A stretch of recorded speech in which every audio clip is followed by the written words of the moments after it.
Chile es un país de montañas submarinas. Así como escucharon, en el océano, en nuestro océano, hay montes submarinos allá por la dorsal Salas y Gómez y de Nazca. Bueno, justamente para tratar de abordar cómo es este escenario del océano, para poder entender qué especies habitan ahí, por ejemplo, y cuál es la biodiversidad que existe en este territorio que ahora se encuentra siendo investigado por investigadores a través de distintos estudios. Es que vamos a conversar con Javier Sellanes. Él es oceanógrafo y también académico de la Universidad Católica del Norte y ya lo tenemos acá para poder conversar. ¿Cómo estás, Javier? Hola, muy bien, Javiera. Qué bueno. Mucho gusto de estar acá. Oye, hablemos un poco entonces sobre estos montes submarinos. Para tratar de imaginar, claro, uno piensa en montes, montañas, una cordillera, vemos la cordillera acá en Chile, pero es distinto imaginar ese escenario ya, digamos, en el océano. Para un poco ver esa imagen. ¿Qué es lo que uno puede ver respecto a estos montes submarinos de la dorsal Salas y Gómez y de Nazca? ¿Qué tan altos son? ¿Qué especies? ¿Qué hay ahí? ¿Qué encontramos? Ok. A ver, bueno, como tú dices, a la cordillera de los Andes la vemos todos los días. ¿Ya? Uno mira casi que a veces hasta de la costa, uno puede ver la cordillera, sabe que está ahí, las blancas cumbres, estas nevadas, pero uno no se imagina que debajo de la superficie del agua también hay montañas que rivalizan en tamaño, cordilleras que rivalizan en extensión con la cordillera de los Andes. Claro, como está bajo el nivel del mar, no lo vemos y no es algo cotidiano para el común de la gente. Pero si nosotros pudiéramos sacar el agua del mar, entonces todas estas montañas submarinas emergerían y podríamos ver la extensión de ellas. Y estas montañas están habitadas por fauna, por una biota que le llamamos nosotros, que es muy particular, ¿ya? Y que tiene unas características únicas. Entonces, eso es un poco lo que nosotros estudiamos. ¿Y esos montes submarinos siempre han estado ahí o han ido saliendo por alguna razón? Estos montes es un proceso, se forman por un proceso que ocurre a escala geológica. Y cuando hablamos de escala geológica hablamos de millones de años. Es decir, son procesos mucho más allá del entendimiento a veces de la cotidianidad nuestra. Lo que tú mencionabas, las dorsales de Salas y Gómez, la dorsal de Nazca, se originan en un punto que hay cerca de Rapa Nui, donde hay actividad volcánica. Pero esta actividad volcánica ocurre cada millones de años. Y cuando ocurre esta actividad volcánica, se forma una estructura, que si es de un tamaño muy grande, puede ser como la isla, como Rapa Nui, por ejemplo, ¿ya? Que ascendió hasta la superficie, incluso la altura máxima de Rapa Nui son 300 metros sobre la superficie del mar. Pero si la actividad magmática volcánica que hay ahí no fue tan intensa, se genera un monte submarino. Y como la placa oceánica se está moviendo, estos montes después comienzan a viajar muy lentamente sobre la placa oceánica hacia el continente. Y se forma así una cadena de montes submarinos. Tú hablabas ahí entonces de que hay cierta actividad volcánica, ¿no? Entonces me imagino que hay sectores donde incrementa la temperatura. ¿Eso de alguna forma propicia la aparición de ciertas especies o ecosistemas? No necesariamente. Y es, como digo, es algo que ocurre a una escala mucho más allá de nuestro entendimiento. Por ejemplo, en Rapa Nui sabemos que la isla tiene forma triangular y en cada uno de sus extremos hay un volcán, ¿ya? Uno es el Ranoraraku, el Terebaca y el Poike, ¿ya? Pero claro, esos son volcanes que se consideran geológicamente activos. Pero todos sabemos que en Rapa Nui no hay actividad volcánica nunca nadie ha visto ser vivo humano, nunca nadie ha visto actividad volcánica, porque son escalas de tiempo en que se forma esto muy, muy grandes. Y por eso Rapa Nui tiene menos de 1 millón de años de edad, ¿ya? Es una isla joven geológicamente, pero desde nuestro punto de vista humano, claro, se ve como, como mucha edad. Pero no necesariamente esto, claro, sí la estructura que se forma sí favorece la vida después, porque como decíamos, un monte submarino es una estructura que está más cerca de la superficie, y cerca de la superficie del mar es donde tenemos la luz solar, donde se produce el alimento, y todo esto sí favorece la vida, pero no necesariamente por temas de temperatura. Ya, y hablemos ahora, digamos, de cómo están siendo estudiados estos montes submarinos, porque ahí entran en juego 3 expediciones que se han dado justamente este año, que han explorado, digamos, estos montes. ¿Qué es lo que han podido encontrar en cada una de estas travesías, de estos viajes?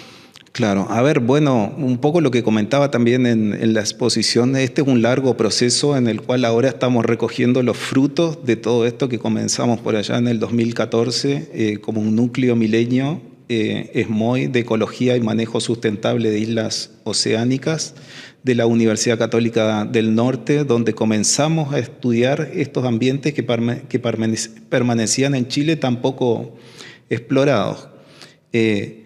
Y todo esto, toda esa información, ese camino que hemos ido recorriendo, esto granito a granito que hemos recolectado esta información, que hemos ido haciendo investigaciones, exploraciones, han fructificado ahora en estas expediciones que tuvimos este año, ¿ya? Uno postula a este instituto a tiempo de barco y bueno, por los antecedentes que teníamos nosotros, nos adjudicamos este tiempo de barco y bueno, se concretaron estas expediciones. ¿Y qué tan estudiados son estos montes submarinos, han sido estos montes submarinos? Porque claro, o sea, digamos que uno de los mayores hallazgos que ustedes obtuvieron a partir de estas expediciones fue el hallazgo de más de 150 especies, digamos, en este sector, en estos montes submarinos. Estos montes, como comentaba en la presentación, en la zona tenemos casi 300 montes, ¿ya? Y en aguas jurisdiccionales chilenas hay un poco más de 100. De todos estos montes, antes de que nosotros empezáramos a hacer esta investigación, probablemente se sabía algo de solo 20 de ellos, ¿ya? Es muy poco lo que se sabía para la vastedad de esta área.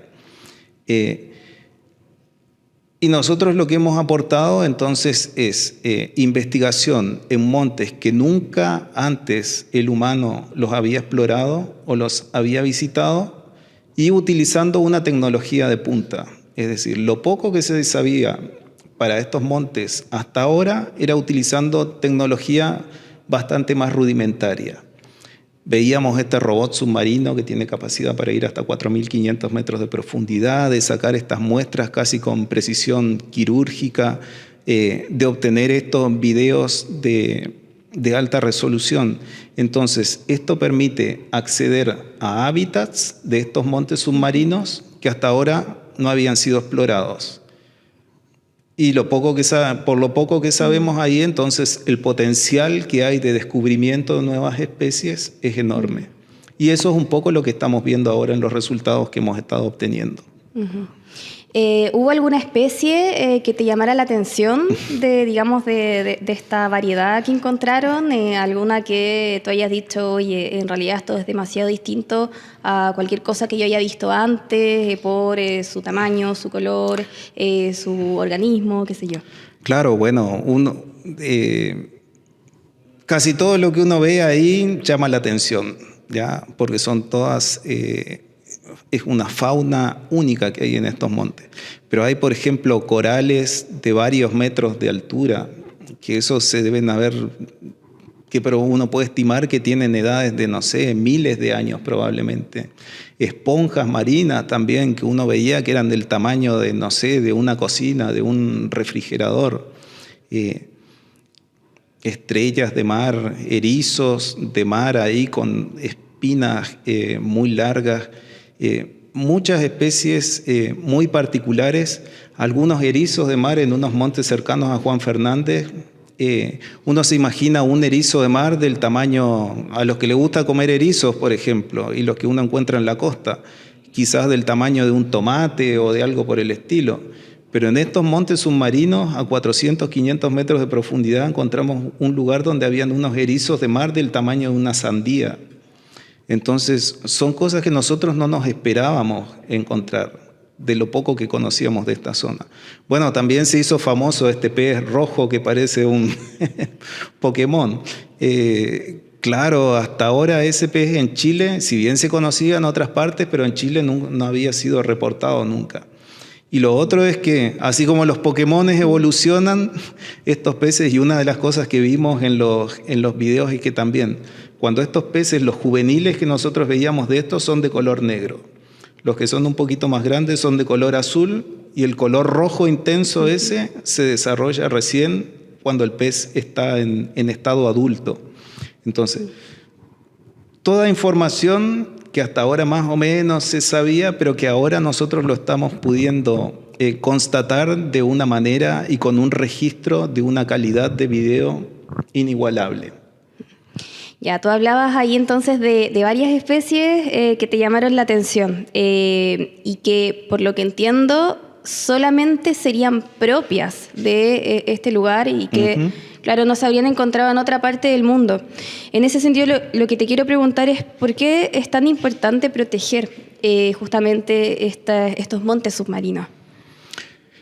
Claro, un poco por lo que tú decías, el endemismo que nosotros le decimos de la fauna que hay en estos montes submarinos. La mitad de las especies que nosotros encontramos ahí son únicas, es decir, están en estos montes submarinos y no están en ninguna otra parte del mundo. Si se pierden esas especies, se pierden para la humanidad.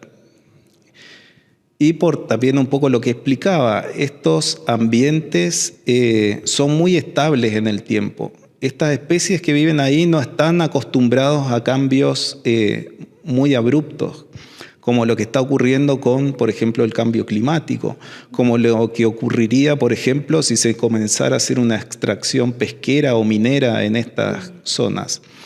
Y también, por lo poco que conocemos, no sabemos cómo va a impactar si estas especies dejan de existir en algún momento al balance del océano global. Entonces, por ahí también radica un poco la importancia de conocer cuáles son las especies que tenemos ahí y cómo funciona este ecosistema tan particular.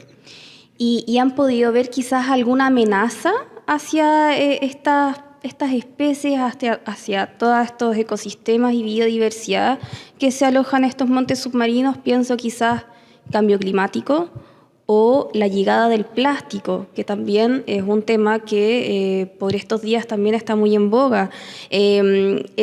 Hace muy poco, hace algunos meses, se entregaron algunas cifras, por ejemplo, respecto de las cantidades de plásticos y de basura que están llegando hasta las costas de Rapa Nui.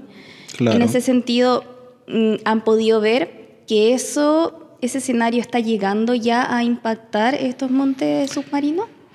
Estas zonas son muy remotas. Es muy difícil llegar hasta esas zonas. Sin embargo, hemos visto, se ha registrado en video que hay basura en estos montes submarinos, porque, bueno, afortunadamente dentro de las zonas jurisdiccionales de Chile se han generado parques marinos.